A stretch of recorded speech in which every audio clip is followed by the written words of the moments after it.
Bienvenidos y bienvenidas una vez más a este programa Memoria en Voz Alta. Mi nombre es Natalie Moncada y es un gusto que nos acompañen en esta edición de diciembre.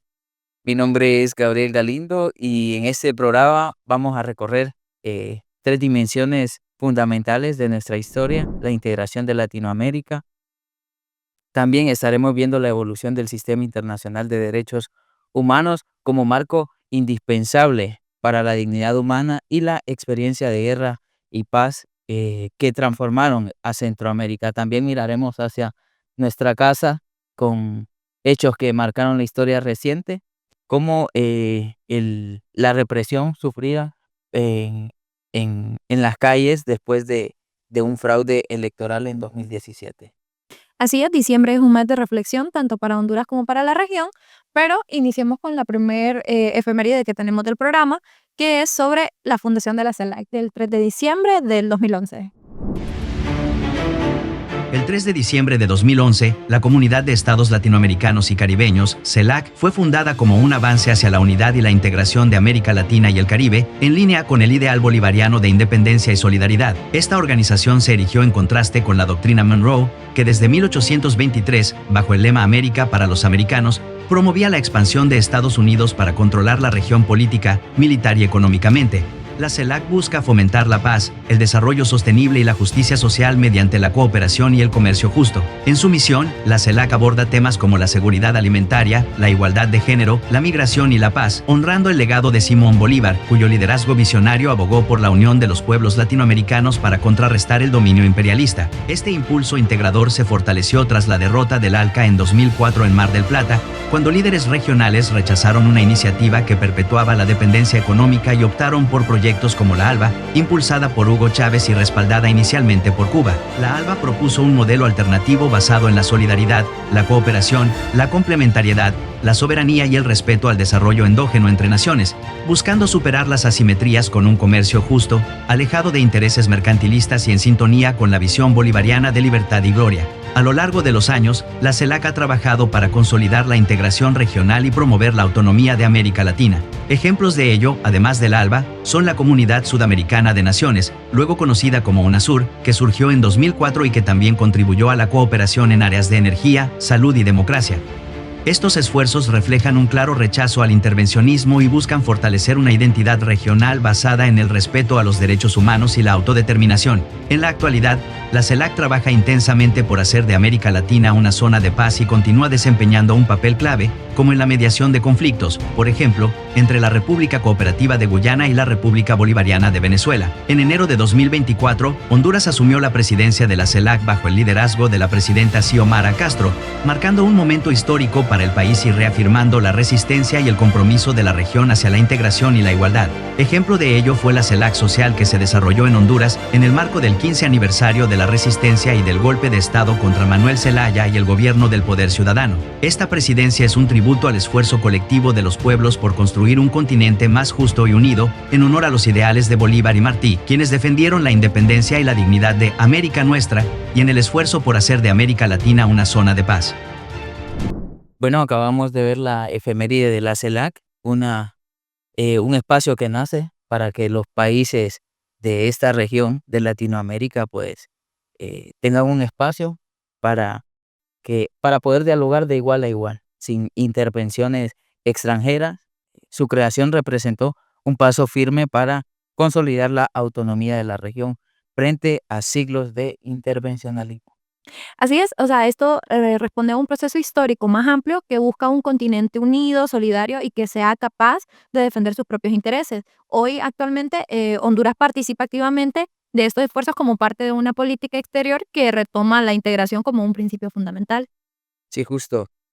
También vamos a ver la siguiente efeméride, que es la creación de el ALBA PPC y de UNASUR. Bueno, y es un 8 de diciembre de 2004 cuando se funda UNASUR, eh, que viene a ser una pieza clave en la arquitectura regional, donde une a naciones de Sudamérica con el fin de articular un bloque político, económico y sobre todo que busca la cooperación entre los países del sur del continente para tener una mejor democracia, mejor sistema de salud apoyo en energía, en seguridad.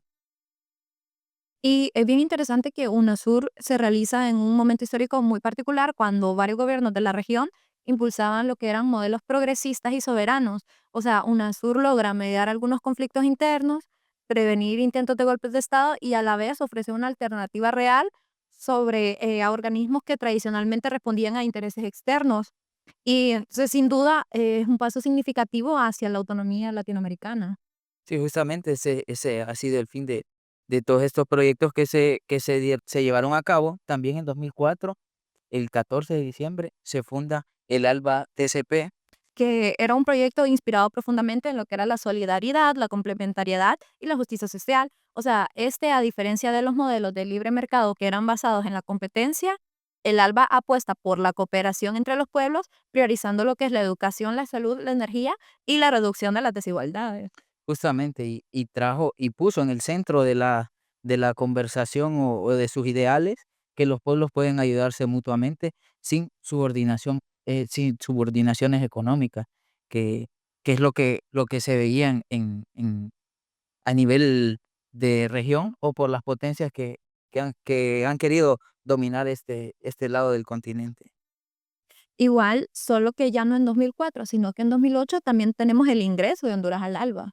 Sí, justamente Honduras, se adhiere al ALBA en el año 2008.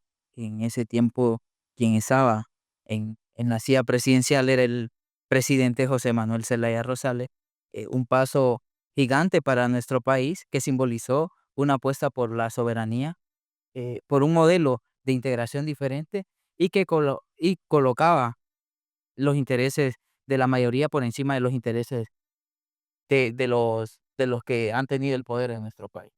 Igual, esta decisión le permite ampliar lo que es la cooperación en la energía, la alfabetización, salud y algunos programas sociales, aunque la participación fue interrumpida por el golpe de Estado 2009 y hoy la integración latinoamericana vuelve a ser un eje central bajo el gobierno de la refundación, reafirmando claramente el compromiso con la cooperación regional.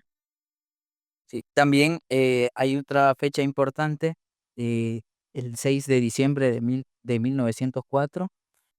Igual, con relación a los tres bloques que decíamos antes, es importante comprender. O sea, para poder comprender esos proyectos de integración, también tenemos que recordar el contexto histórico al que estos corresponden. Por eso, ahorita que empezamos a hablar sobre la doctrina de Monroe y la política del Gran Garrote, ¿no? Que se regía bajo el lema de América para los americanos. Y esto era para justificar lo que era la intervención política, militar y económica de Estados Unidos en lo que era en esta región.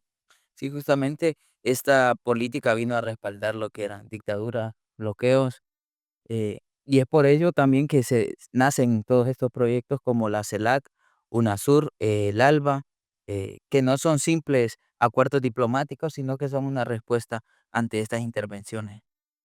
Igual, siempre en la misma línea, ¿verdad? De todo el contexto que rodeaba este tipo de políticas, hablamos de Simón Bolívar del 17 de diciembre de 1830. Así es, Simón Bolívar viene a ser esta imagen de referencia para todos los latinoamericanos, quien soñaba con una Latinoamérica unida frente a las grandes potencias que siempre han querido tener intervención en Latinoamérica. Y bueno, su legado nos recuerda que la libertad y la soberanía solo pueden obtenerse cuando los pueblos actúan unidos. Hoy, cuando vemos la CELAC, el UNASUR y el ALBA TCP, vemos que su pensamiento continúa vivo en la lucha por una región que sea más justa y más solidaria. O sea, todos estos procesos, desde Bolívar hasta lo que fue la creación de la CELAC, nos muestran que la integración latinoamericana es un proyecto vivo, o sea, que está en constante construcción y que necesita de la voluntad política, la cooperación y la memoria histórica, sobre todo. Justamente. Bueno, pasamos al siguiente bloque y vamos a hablar de guerra y paz en Centroamérica. Han sido hechos que han marcado esta región. Comenzamos con el 20 de diciembre de 1989, cuando se da la Invasión. invasión de Estados Unidos en Panamá. Los dejamos con las efemérides y luego regresamos. Centroamérica, compuesta por 7 naciones llenas de historia y resistencia, ha enfrentado eventos que han dejado huellas imborrables en su camino hacia la paz y la justicia. Dos de estos acontecimientos resaltan en la memoria colectiva: la invasión estadounidense a Panamá en 1989 y la firma de los acuerdos de paz en Guatemala en 1996, que representan los extremos de la guerra y la reconciliación en la región. La noche del 19 y la madrugada del 20 de diciembre de 1989, Ciudad de Panamá fue sacudida por una serie de ataques aéreos en el marco de la Operación Causa Justa, ordenada por el presidente de Estados Unidos, George H.W. Bush. El objetivo, según el gobierno estadounidense, era defender la democracia, proteger los derechos humanos y garantizar el cumplimiento del Tratado Torrijos-Carter. Sin embargo, la operación ocultaba intereses geopolíticos y de control sobre el Canal de Panamá. Las zonas afectadas, como el barrio popular de El Chorrillo, sufrieron una devastación que dejó más de 3.000 víctimas fatales y a más de 20.000 personas sin hogar. Tras 72 horas de intensos combates, las fuerzas estadounidenses tomaron el control, disolviendo el ejército panameño y capturando a Manuel Noriega, quien se rindió el 3 de enero de 1990 tras refugiarse en la Nunciatura Apostólica. La invasión, calificada como una violación flagrante del derecho internacional por la Comisión Interamericana de Derechos Humanos y condenada por las Naciones Unidas en 2018, representó un episodio de intervención imperialista. Noam Chomsky observó que esta acción simbolizó la transición de la Guerra Fría, con Estados Unidos demostrando su poderío bajo el pretexto de proteger la democracia y los derechos humanos, pero evidenciando intereses estratégicos y económicos. Pese a las justificaciones oficiales, la intervención dejó un impacto duradero en la sociedad panameña y puso de manifiesto la brutalidad con la que el imperialismo puede actuar bajo la apariencia de causas nobles. Bueno, lo que acabamos de ver, pues, es el impacto devastador que tienen estas intervenciones militares. Fueron miles de familias afectadas, colonias, barrios destruidos y que son heridas abiertas a día de hoy en esta región centroamericana. Igual nos recuerda que Centroamérica ha vivido demasiadas veces las consecuencias del intervencionismo, ¿no? Panamá no solo sufre una invasión, sino que también sufre la imposición de una geopolítica que desconoce la soberanía de un país pequeño pero digno. Por eso, mantener viva la memoria es fundamental para poder fortalecer nuestra conciencia histórica y así defender la no intervención como un principio esencial de los derechos humanos. Justamente es traer este tipo de hechos a, a la actualidad para que no se vuelvan a repetir, recordar todos estos hechos que han marcado la historia de Centroamérica. Así es, y como estamos hablando de las guerras y la paz, también la siguiente efeméride es sobre los acuerdos de paz en Guatemala del 29 de diciembre de 1996. Pero miremos la efeméride y a ver qué nos dice. Otro evento significativo en la historia centroamericana fue la firma de los acuerdos de paz en Guatemala el 29 de diciembre de 1996 en el Palacio Nacional. Este momento histórico puso fin a 36 años de conflicto armado interno que había comenzado en 1960 tras el golpe de Estado contra el presidente Jacobo Arbenz en 1954. Este golpe desató una era de represión, militarización y cierre de espacios políticos. Durante este periodo, la población indígena, jóvenes disidentes y otros sectores sociales tomaron las armas en búsqueda de justicia y representación. Las dictaduras militares gobernaron con mano de hierro hasta 1986, dejando un saldo de miles de muertos, desapariciones forzadas y desplazamientos. Los acuerdos de paz de 1996 incluyeron 12 compromisos para abordar las causas estructurales del conflicto, entre ellos los derechos humanos, la memoria y verdad, los derechos de los pueblos indígenas y reformas sociales y económicas. La comunidad internacional apoyó y facilitó el proceso de diálogo, asegurando que el acuerdo fuera monitoreado para su cumplimiento. Sin embargo,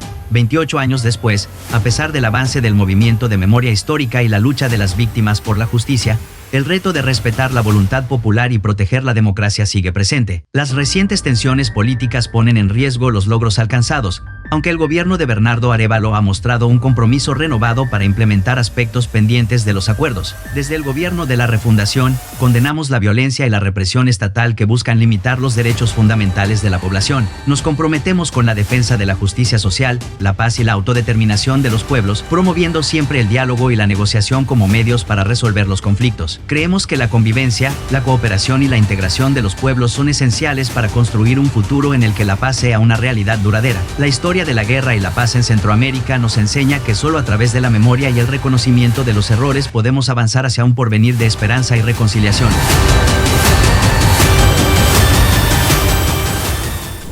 Este video nos muestra el otro extremo de la historia, ¿no?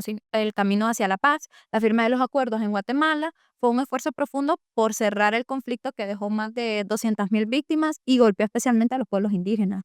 Justamente estos acuerdos de paz pues vienen a representar un reconocimiento al dolor sufrido por producto de estos conflictos y es un paso hacia la reconciliación y que busca cerrar todo este tipo de conflictos que se dan, que se dieron.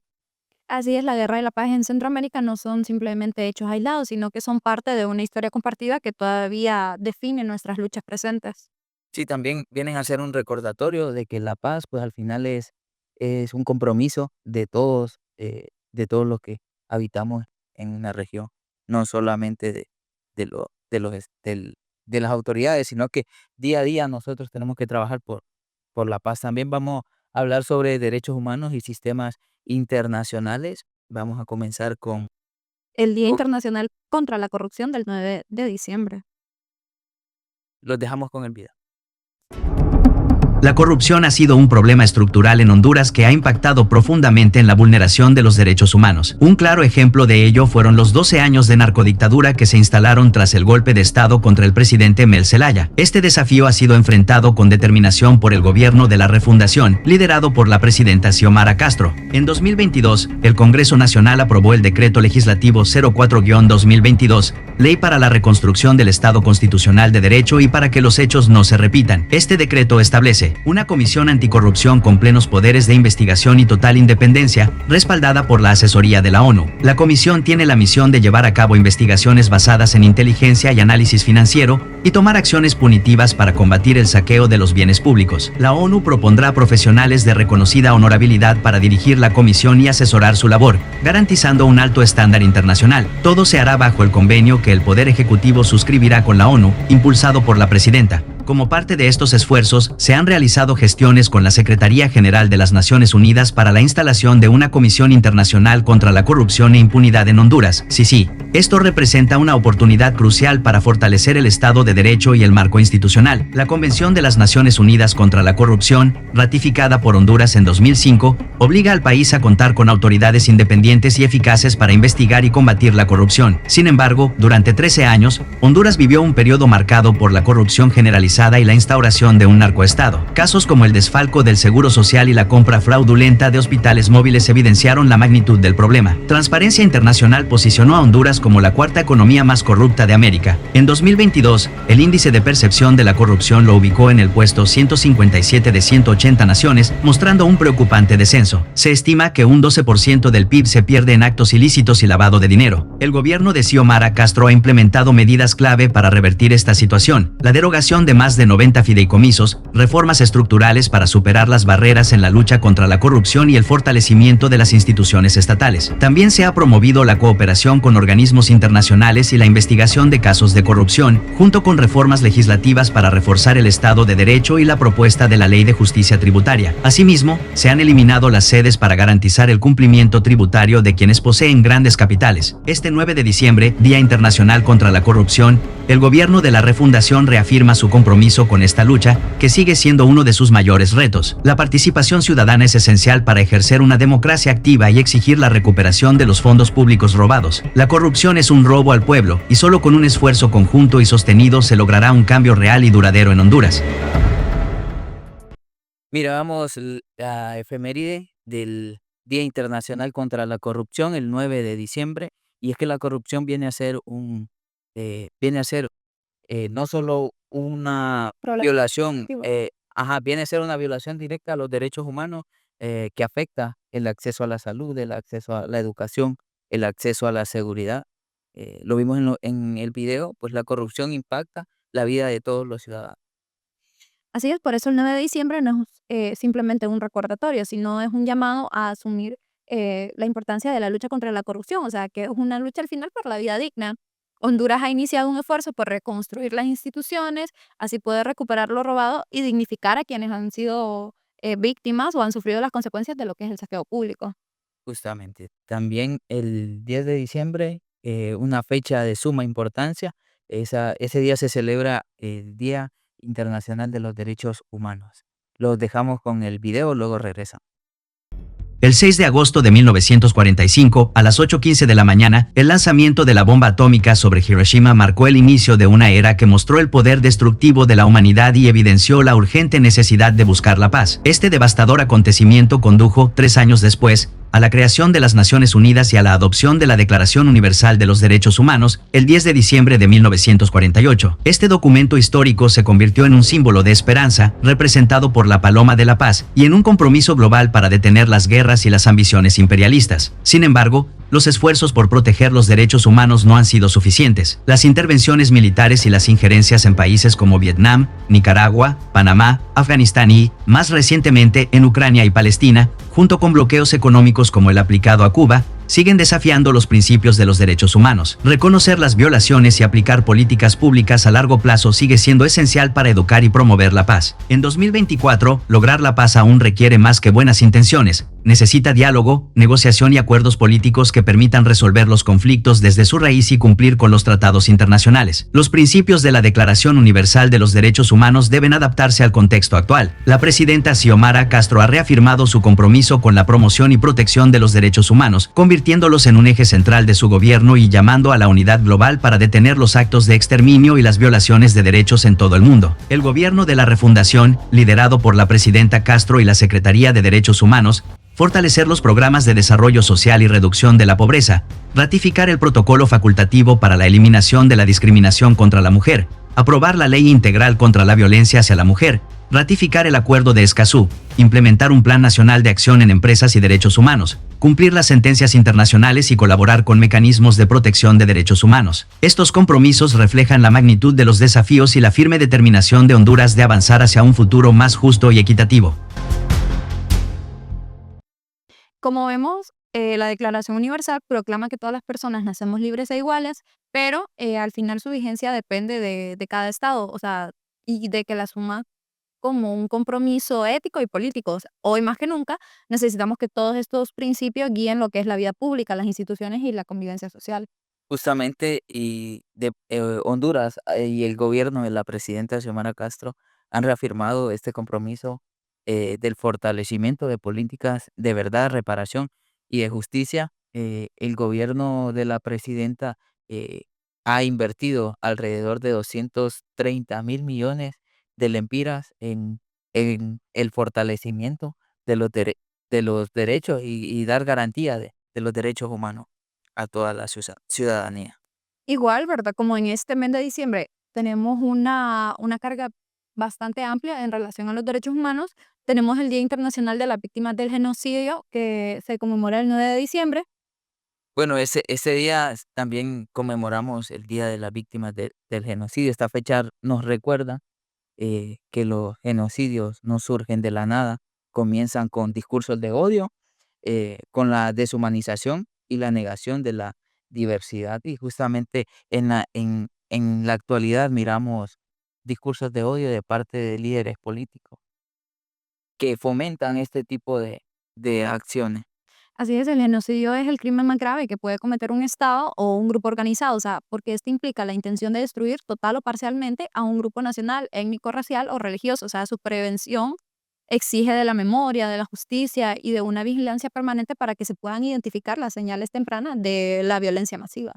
Y a raíz de la historia, pues han habido ciertos hechos históricos que han evidenciado este tipo de acciones, el Holocausto, el genocidio de Ruanda y otros episodios más que son condenables.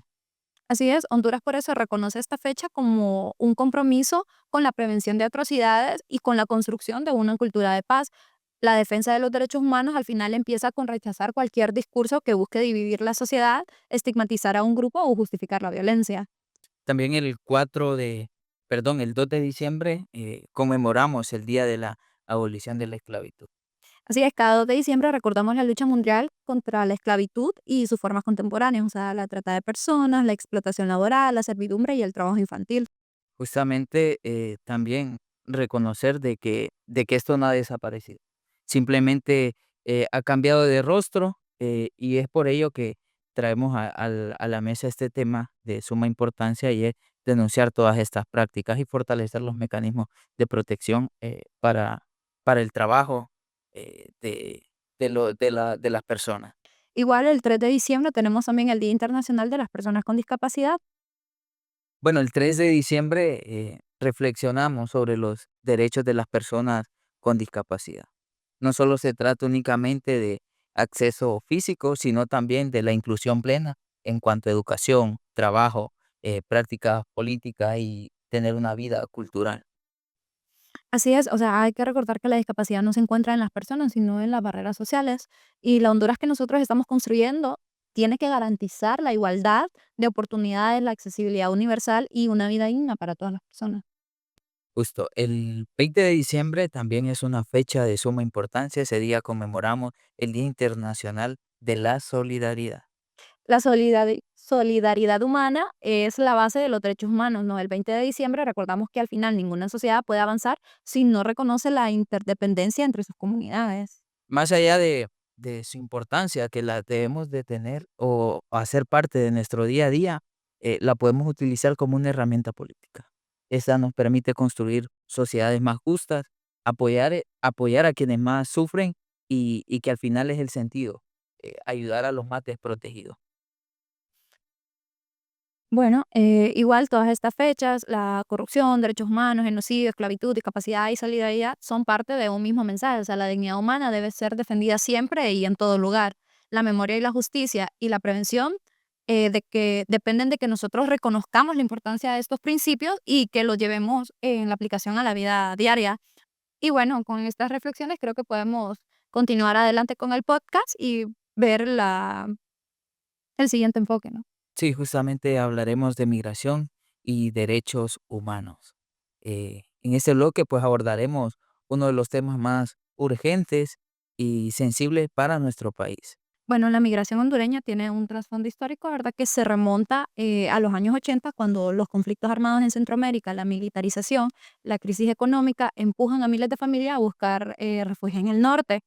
Pero en estas últimas 2 décadas, este fenómeno ha tomado una dimensión aún más compleja, que ha sido marcada por el desplazamiento forzado, la violencia estructural y la ausencia de condiciones de una vida digna. Sí, y no podemos olvidar que el elemento clave de la migración, pues, no es un acto voluntario, sino es un acto al que te ves empujado, producto de la pobreza, de crisis económicas, el desempleo, la inseguridad. Y lo vimos reflejado también en 2018, cuando visibilizábamos caravanas de miles de hondureños en busca de un mejor futuro, familias enteras, niños, niñas expuestas a la violencia que hay en el camino, secuestro, crimen organizado, violaciones sexuales y todo esto que se veían obligados producto de no tener oportunidades en nuestro país. Y a su vez, estas también están llenas de resistencia y de esperanza, ya que el migrante hondureño es aquel que se levanta aun cuando lo ha perdido todo, ¿no? Y que se está enfrentando a la adversidad con valentía, que lucha por su familia y que sueña con una vida mejor. Por eso, al final es importante hablar también de los derechos que tienen: el derecho a migrar, el derecho a no migrar, el derecho a ser protegido en tránsito y el derecho a ser tratado con dignidad en el país de destino. Sí, y el mensaje aquí sería hacer un llamado a la construcción de un país donde el migrar no sea la única opción. Un país lleno de oportunidades, con justicia social, con políticas que protejan a todas las personas. Al final, recordar este día es recordar que detrás de cada persona migrante hay una historia de lucha, de amor familiar, de dolor y de esperanza. O sea, la migración no tiene por qué ser criminalizada ni tampoco estigmatizada, sino que debe ser comprendida desde sus causas y también atendida desde la dignidad humana. Justo, bueno, pasamos al siguiente bloque en el cual hablaremos de memoria y reparaciones. En Honduras, la lucha por la verdad y la justicia también se expresa en los esfuerzos que el Estado ha impulsado a través de su historia y no podemos hablar de reparación y de memoria sin mencionar el, el primer intento de un programa nacional de reparación. Se da el 5 de diciembre de 2008 con el PCM 028-2008. Esto sucede durante el gobierno del Poder Ciudadano, que emite el PCM 028-2008. Este programa, pues, lo que venía a buscar es la reparación de las víctimas de violaciones a los derechos humanos de décadas anteriores, no solo de este siglo, sino de los años 80, justo cuando estábamos bajo la doctrina de seguridad nacional, que había desapariciones forzadas, secuestro. Este PCM pues viene a buscar eso, la reparación de todas estas víctimas y dar un acompañamiento a sus familiares. Así es, este decreto fue un paso histórico, ya que por primera vez el Estado hondureño reconoce oficialmente la necesidad de establecer medidas de reparación integral con criterios inspirados en estándares internacionales, ¿no? Igual, sin embargo, este esfuerzo queda abruptamente inconcluso durante el golpe de Estado de junio de 2009, ¿no? Se desmonta el proceso, paralizan las medidas previstas y asimismo se interrumpe la posibilidad de avanzar hacia la que era una política de Estado en materia de reparaciones. La ruptura democrática significa también la ruptura de este compromiso con las víctimas. Esta interrupción pues dejó una deuda con las familias, con las víctimas, con los colectivos que defendían estos derechos humanos, quedaron sin un mecanismo estatal que los protegiera o que los reconociera. Aún así, se crea el Programa Social de Atención a las Familias de los Mártires de la Resistencia en 2022.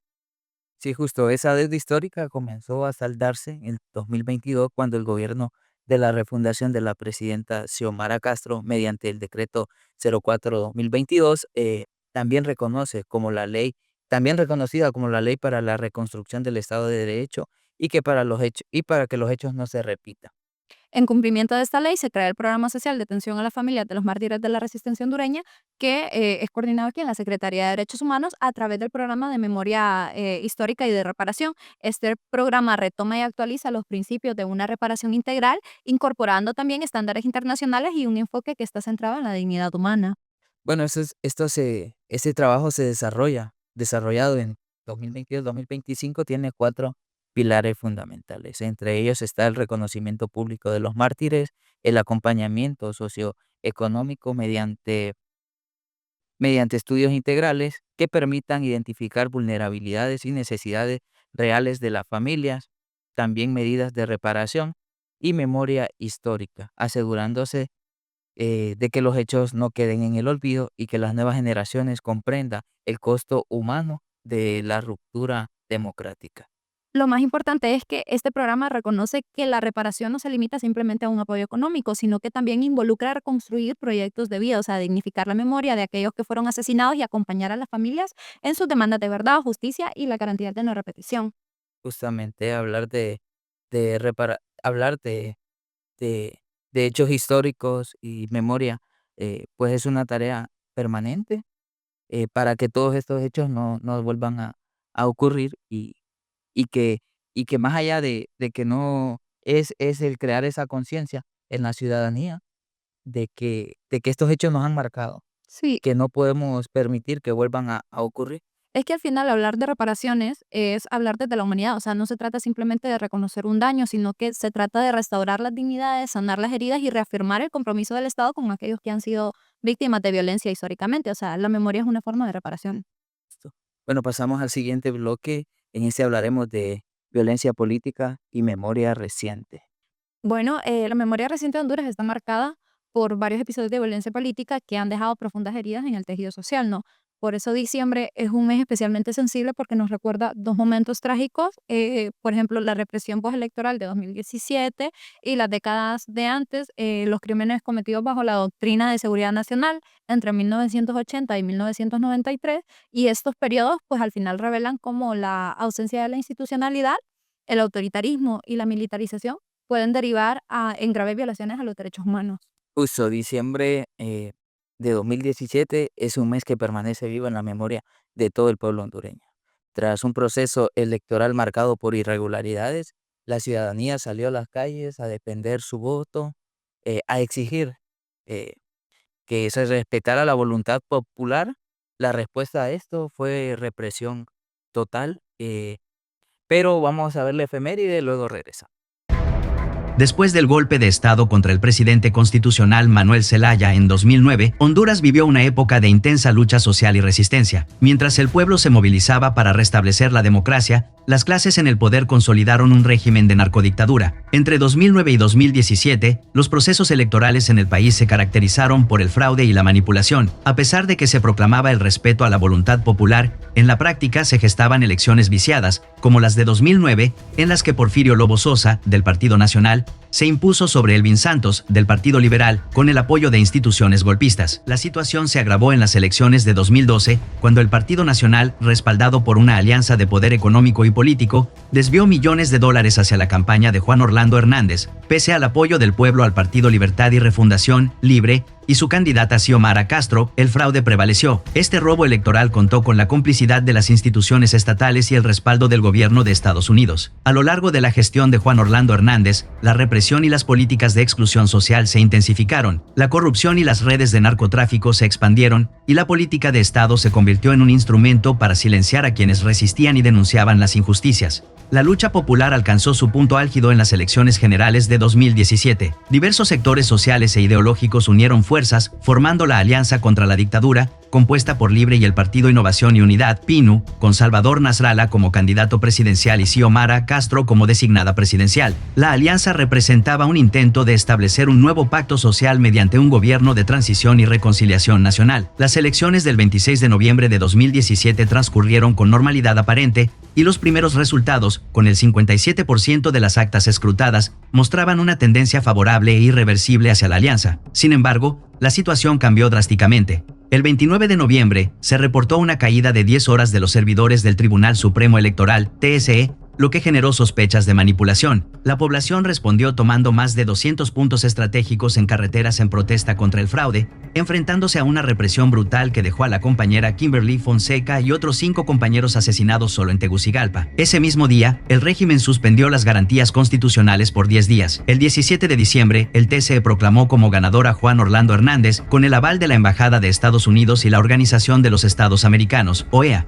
Esto desató un ciclo de protestas en todo el país, donde la represión dejó un saldo de 37 personas asesinadas, más de 200 heridas y más de 117 personas procesadas judicialmente. El legado de resistencia no solo ha sido reivindicado en la memoria colectiva, sino que el Estado ha comenzado a responder a las víctimas de esa lucha. El Decreto Legislativo 04-2022, conocido como Ley para la Reconstrucción del Estado Constitucional de Derecho y para que los hechos no se repitan, no solo declara una plaza pública con el nombre del joven Isío Obed y erige, en memoria de las víctimas, un símbolo y lienzo con sus nombres, sino que también anuncia que habrá un programa social para los familiares de las víctimas. En su capítulo 3, esta ley trata de la amnistía para la liberación de los presos políticos y los presos de conciencia, otorgando amnistía a defensores de la soberanía nacional y luchadores de la resistencia que fueron injustamente procesados.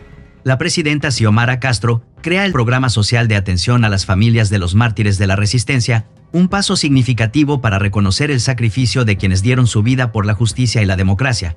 A la fecha, 47 familiares de 34 mártires han recibido medidas de reparación, entre ellas aquellos que perdieron la vida en la represión postelectoral de 2017. La sangre derramada por los mártires de la resistencia marcó el camino hacia la victoria del 28 de noviembre de 2021 y la refundación de la patria bajo un modelo de socialismo democrático, liderado por la presidenta Xiomara Castro y el Partido Libre, a partir del 27 de enero de 2022. Estas luchas son un recordatorio del valor y la determinación de un pueblo que no se rinde en su búsqueda de justicia y democracia. Honor y gloria a nuestros mártires.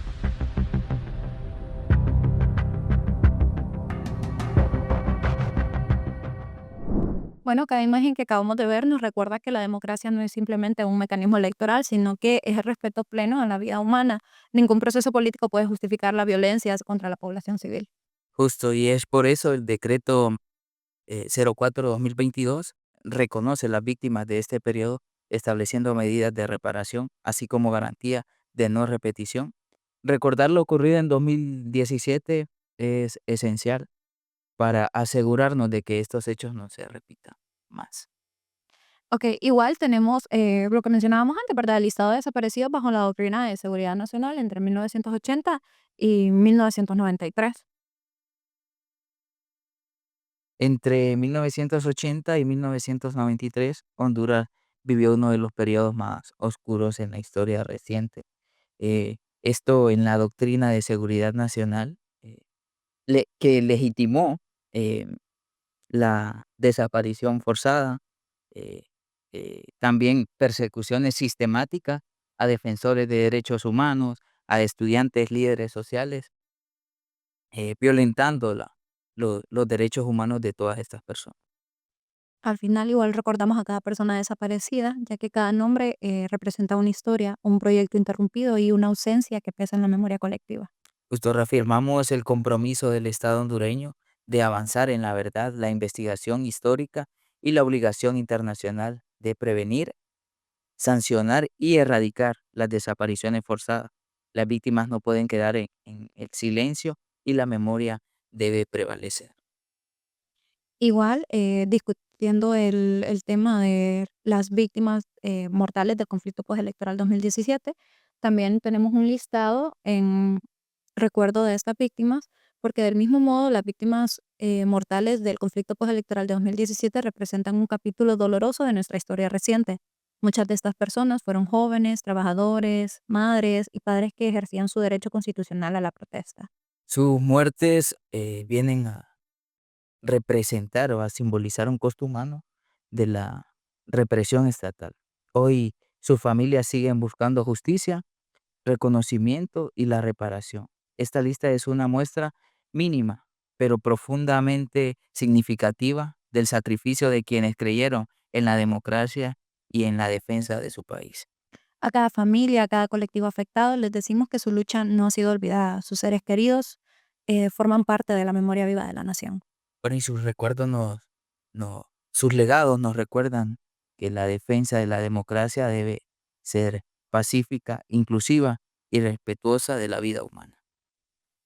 Bueno, vamos a continuar con el siguiente bloque del programa, que es la cooperación internacional de Honduras, que al final se trata de acuerdos que ampliaron nuestras relaciones con países hermanos y que reflejan el papel de nuestro país, que nuestro país ha tenido en los procesos de integración, solidaridad y desarrollo.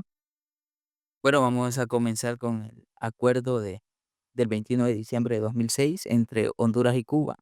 Pues Honduras y Cuba firmaron un acuerdo de cooperación que viene a abrir nuevas oportunidades en materia de salud, educación y programas sociales. Este convenio permitió el intercambio de experiencias y llegada de brigadas médicas a nuestro país, que justamente hay lugares en los que es necesaria esta ayuda. Igual, más que un acuerdo diplomático, este fue un gesto de solidaridad entre dos pueblos, ¿verdad? Cuba ha sido un aliado constante en la formación de profesionales de la salud, en campañas de alfabetización y en programas que priorizan a las comunidades con mayores necesidades. Ese acuerdo marcó un paso importante hacia una cooperación basada en la justicia social y el bienestar colectivo. Justo el 21 de diciembre de 2007 también hay un hecho importante que es la adhesión de Honduras a Petrocaribe. Un año después, el 21 de diciembre de 2007, Honduras se integró a Petrocaribe durante la cumbre realizada en Cienfuegos, Cuba. Este espacio de cooperación energética surgió con el objetivo de apoyar a los países del Caribe y Centroamérica mediante condiciones favorables para el acceso al combustible. Justo la incorporación de Honduras a esto significó la posibilidad de fortalecer la seguridad energética del país y generar sus recursos para inversión social. Petrocaribe no solo fue un mecanismo económico, sino un proyecto de integración regional. Estos acuerdos nos recuerdan que la cooperación internacional al final es una herramienta poderosa para lograr avanzar en la justicia social y en el desarrollo de nuestras comunidades. Cuando los pueblos se unen, pueden enfrentar mejor sus desafíos. Sí, así es. Y la integración no solo viene a contribuir desde los grandes organismos regionales, sino también desde la alianza concreta que fortalece la salud, la educación, la energía y la vida cotidiana de todo el pueblo hondureño. Bueno, al final de todo esto podemos decir, ¿verdad?, que diciembre nos invita a recordar a quienes ya no están, a quienes migraron buscando mejores condiciones, a quienes han luchado por construir un país más justo. Al final, en cada mesa siempre hay historias de resistencia, de amor, de sacrificio y de esperanza. Las historias que compartimos hoy, las luchas, las ausencias, los procesos de integración, la memoria migrante y sobre todo la cooperación entre los pueblos son parte del tejido que nos sostiene. Honrar esa historia también es honrar a nuestra capacidad de seguir adelante. Y bueno, ese ha sido el episodio de este mes. Ha sido un placer compartir con todos ustedes tantas efemérides, tantas historias, tantas memorias de la historia de Honduras, de Latinoamérica y del mundo al final, ¿no? Justo, bueno, pues queremos agradecerles por acompañarnos en todo este periodo de memorias, desearles un diciembre lleno de paz, un inicio de año próspero y que vengan cosas buenas para nuestro país sobre todo. Así es, esperamos que sus vidas estén llenas de felicidad, de prosperidad, que sus familias sean dichosas, que los acompañe la salud. Y bueno, Y seguir con nuestro compromiso de memoria, justicia y y reparación. verdad. Reparación. Que este cierre de año sea un recordatorio de lo mucho que hemos resistido y de lo mucho que podemos construir juntos. Nuestro compromiso es con la vida, con la justicia y con el futuro. Gracias por acompañarnos en todo este trayecto de memorias. Mi nombre es Natalie Moncada. Yo soy Gabriel Galindo. Hasta la próxima. Feliz Navidad y un próspero año nuevo.